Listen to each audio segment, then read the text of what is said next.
ఏం డిమాండ్ చేస్తూ ఉన్నారు ప్రభుత్వాన్ని? అంటే ఏ విద్యారంగంలో ఉన్న సమస్యలు ఏమేమి ఎత్తి చూపుతున్నారు మీరు?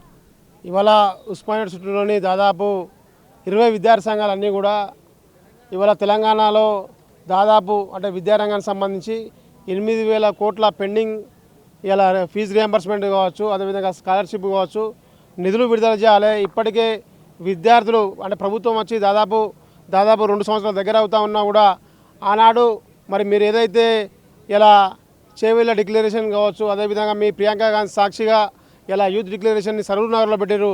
అందులో చెప్పారు మేము పెండింగ్ అంటే రియంబర్స్మెంట్ సంబంధించి కావచ్చు, ఇక్కడ విద్యార్థి లోకం అంతా కూడా ఆనాడు అంటే అమెరికాలో ఉన్న ఎంఐటి యూనివర్సిటీతో పోటీ పడాలని చెప్పారు.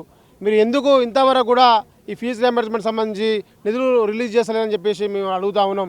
మీకు ఇలా విద్యార్థుల పట్ల ఒక చిత్తశుద్ధి లేదు. మీరు అధికారం రాగానే మీరు దాదాపు 10,000 కోట్లు దాకా అంటే కాంట్రాక్టులకు సంబంధించిన బిల్లులు మొత్తం చెల్లించారు.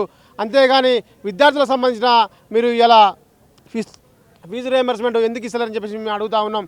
మీరు తక్షణమే ఇవి కనుక మీరు రిలీజ్ చేయలేకపోతే మా విద్యార్థి లోకమంతా కూడా గతంలో మా విద్యార్థి సంఘాలకు సంబంధించి ఆనాడు సెక్రటరీ కావచ్చు, అసెంబ్లీ సమావేశాల సాక్షిగా మేము ముట్టడించడం జరిగింది. రానున్న రోజుల్లో కూడా పెద్ద ఎత్తున ముట్టడిస్తామని చెప్పేసి మేము తెలియజేస్తా ఉన్నాం. ఇప్పటికే మీరు పేరుకే విద్యా కమిషన్ వేసిర్రు. ఒకవైపు ఈ రాష్ట్రంలో ఇలా ఇంజనీరింగ్ కాలేజీల పేరు మీద ఇలా అదేవిధంగా ఎంబీబీఎస్ కాలేజీల పేరు మీద లక్షలు ఇలా అనాధికారికంగా డొనేషన్ల రూపంలో ఇలా ఒక దాదాపు అంటే నోటిఫికేషన్ రాకముందుకే ఇలా బీ కేటగిరీ సీట్ల పేరు మీద ఇలా దందా జరుగుతూ ఉన్నది.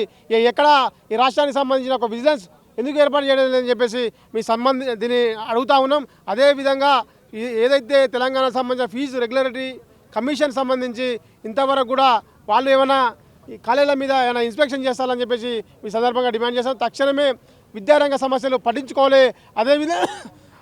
అదేవిధంగా ఈ రాష్ట్రంలో ఇప్పటి వరకు కూడా విద్యాశాఖ మంత్రి లేకపోవడం బాధాకరం అని చెప్పేసి మేము భావిస్తా ఉన్నాం. తక్షణమే విద్యాశాఖ మంత్రిని రాష్ట్రానికి నియమించాలని చెప్పేసి రాష్ట్రంలో చాలా వరకు ప్రైవేట్ విద్యా సంస్థలకు పర్మిషన్ లేవు. ప్రైవేట్ స్కూళ్ళల్లో పుస్తకాలు అమ్ముతూ ఉన్నారు, యూనిఫామ్లు అమ్ముతూ ఉన్నారు. ఏమంటారు ఒక స్టేషనరీ లాగా చాలా ప్రైవేట్ సంస్థలు, చాలా ప్రైవేట్ విద్యా సంస్థలు నడుస్తూ ఉన్నాయి. దాని మీద మీరు ఇలా రాష్ట్ర ముఖ్యమంత్రి ఇలా యంగ్ ఇండియా ఇంటిగ్రేటెడ్ స్కూల్ అని చెప్తా ఉన్నాడు. యంగ్ ఇండియా స్కూల్స్ పేరు చెప్పుకుంటూ ఈ తెలంగాణలోని ఏదైతే ప్రాథమిక పాఠశాలలు కావచ్చు, సాంఘిక సంక్షేమ పాఠశాలలు కావచ్చు ఇలా నిర్వీర్యం చేసే కుట్ర జరుగుతూ ఉన్నది. ఇవాళ ఒక పక్క ఫీజుల దోపిడీకి మన కళ్ళ ముందే ఉంది. ఒక పక్క విద్యార్థులు చదువుకొని తమ డిగ్రీలు తీసుకుపోదామంటే ఇలా తీసుకుపోలేని పరిస్థితి. ఇలా వీళ్ళకు ఈ విద్యార్థుల మీద చిత్తశుద్ధి లేదని చెప్పేసి మేము తెలియజేస్తూ ఉన్నాం. తక్షణమే రేవంత్ రెడ్డి గారు మేము ఒకటే డిమాండ్ చేస్తూ ఉన్నాం. మీరు ఇకనైనా ఈ సమస్యలు పట్టించుకోకపోతే రానున్న రోజుల్లో తెలంగాణ ప్రాంతంలో స్థానిక సంస్థల ఎలక్షన్లో తప్పకుండా మీకు ఈ ప్రజలు బుద్ధి చెప్తారని చెప్పేసి ఈ సందర్భంగా మేము డిమాండ్ చేస్తా ఉన్నాం. అసలైన తొలి వెలుగు. ఫాలో వాట్సాప్ @తొలి వెలుగు official.